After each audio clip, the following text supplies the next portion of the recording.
Hey booktube, hope you're well. It's nice to see you. Kind of recently, relatively speaking, a few people were posting videos on booktube about 26 rules for reading for 2026. This was kind of riffing on Ryan Holiday's sort of reading rules that he posted, and I think Mike did a video on that, Derek did for sure, and there have been some others I know. I was going to do one, but then I thought about it, and realistically, there's no way that I'm going to do 26 rules. I couldn't have 26 rules. It's just too many for me. And as far as making a video that long, not going to happen. The way I ramble, I would be on here forever, and that would be a huge waste of time, and it's a service to you because the few people that make it through these videos, that's just punishment. So I thought I would do eight. That's where I'm at. So, and these are kind of my reading rules for the year, and you won't necessarily find anything super profound or earth-shattering, but this is kind of my approach to reading, and I thought I would share it with you, and would love to hear your comments or your thoughts, or if you got any sort of unique rules that you think don't get talked about enough, just let me know in the comments, and I'm gonna just jump right into it. And the first reading rule that I'm focusing on this year is to try to make reading a habit, not a sort of a goal per se, or a numbers goal. And I know this is maybe something that you'll hear around quite a bit, but I think it's a good approach, and it's a good rule. If you can just work in reading as a habit that you just do without really thinking about, not trying to do reading for your Goodreads rewards, or to make YouTube videos, or any sort of number goal. Just kind of read habitually. I think it's good, especially if you have a family and you're trying to set a good example. That kind of being a habitual reader, it's a good skill, and it's a good way to develop discipline without getting too caught up in sort of worrying about like baubles or goals or numbers or anything like that. So that's one of the things I've been really focused on lately, and this year is going to be the year of reading as a habit, actually, and moving beyond some of the more artificial and superficial approaches that I might have taken in the past. So, and not to say that goals are superficial. Goals are obviously super important. I mean, I'm more talking about numbers, and in fact, I do still have a number myself, a number target, which is much lower than I think I'm going to be able to read just by being a habitual reader. So that's rule number one. Rule number two is carry a book more. I know that you'll hear people say always carry a book with you, so that you have a book whenever you have some downtime or some pause in your life that allow you to read. I just can't do that. I've never been able to do that.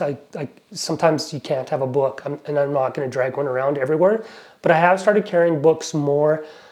Example of that is I do take public transit to work every day, and while I'm on public transit, I used to only ever sit on my phone. And if you look down the aisle of the train, it was everybody with their heads bent over, looking straight at their phone. And I'm not commenting on that or judging, but and in fact, sometimes every now and then I would see another person reading a physical book, and some of those people are reading like e-readers. So I'm not even saying they're not reading. It's just I've decided to start carrying a book in my bag to work, and on those days where I manage to get a seat, I am reading on transit, and I've tried to read a little bit if I get a lunch. I don't often take lunch at work. Usually work through it. I think most lunches are kind of like I feel like it's a 50s thing, but it's like I do eat, and so I will try to get 5 minutes of reading time in. So I am trying to carry a book more, and this year is going to be consistent in taking a book where I think I can get a chance to read, and I will actually try to read more. So that's number two, carry a book. Number three is be a bargain hunter. I don't know if you've noticed, but there's something called inflation, at least in Canada. We are certainly not in a deflationary environment. Cost of everything is going up. Food's going up. Housing is going up. Gas has gone up.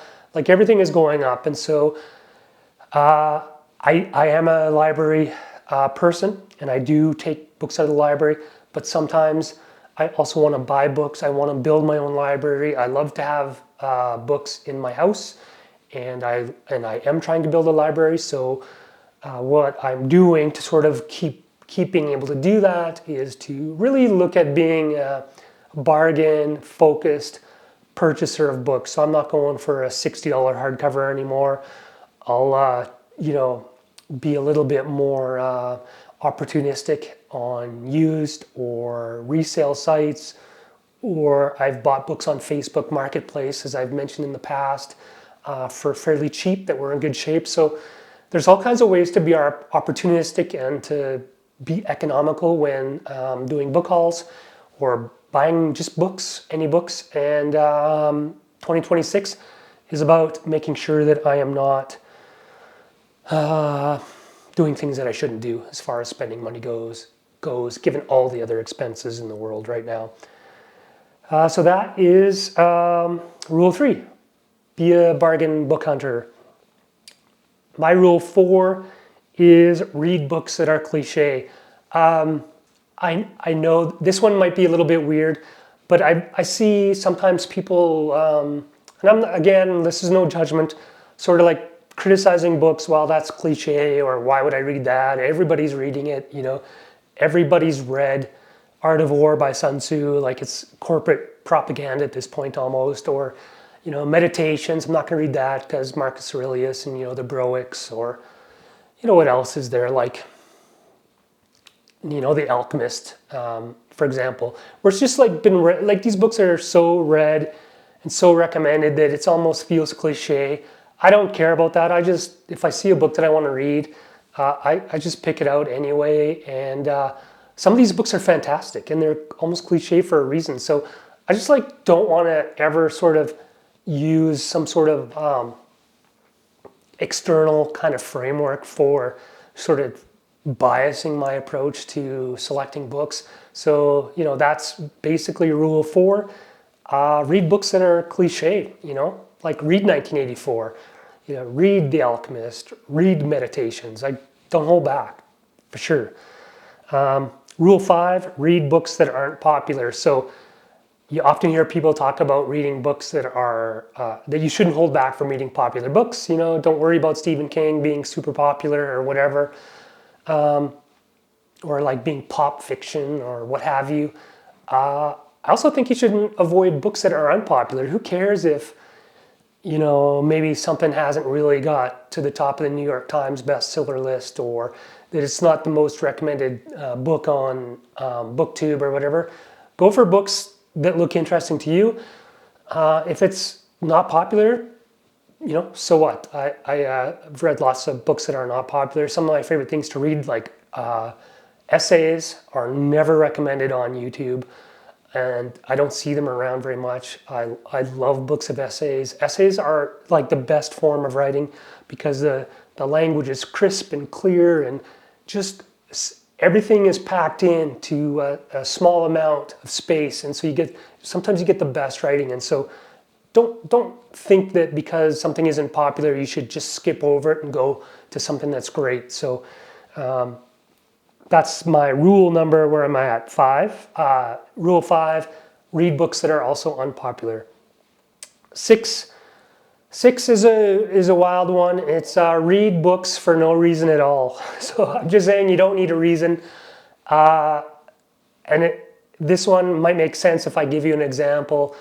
I have read all the works of Jack White, who is a historical, or was a historical fiction writer. He's since passed. He wrote books on the Arthurian legends, the Templars. He had a Scottish Guardian series where it was like William Wallace and Robert the Bruce and stuff like that. So I really enjoyed it. I read all his books, and I think he's a great historical fiction writer, and I'd recommend his works. But the reason why I read him was the dumbest reason of all. It wasn't a review, it wasn't anything that I read. It was just that he had the same last name. And so I was like, oh yeah, same last name. And then I'll try it. And I ended up liking it. So Yeah, just any reason or no reason. It doesn't matter why you pick up a book, because you just might like it. And it's just funny how life works. Like, there's all kinds of connections, all kinds of ways that the web or the web of things fits together. So that's my reading rule number 6 for the year. Rule number 7 is reading projects.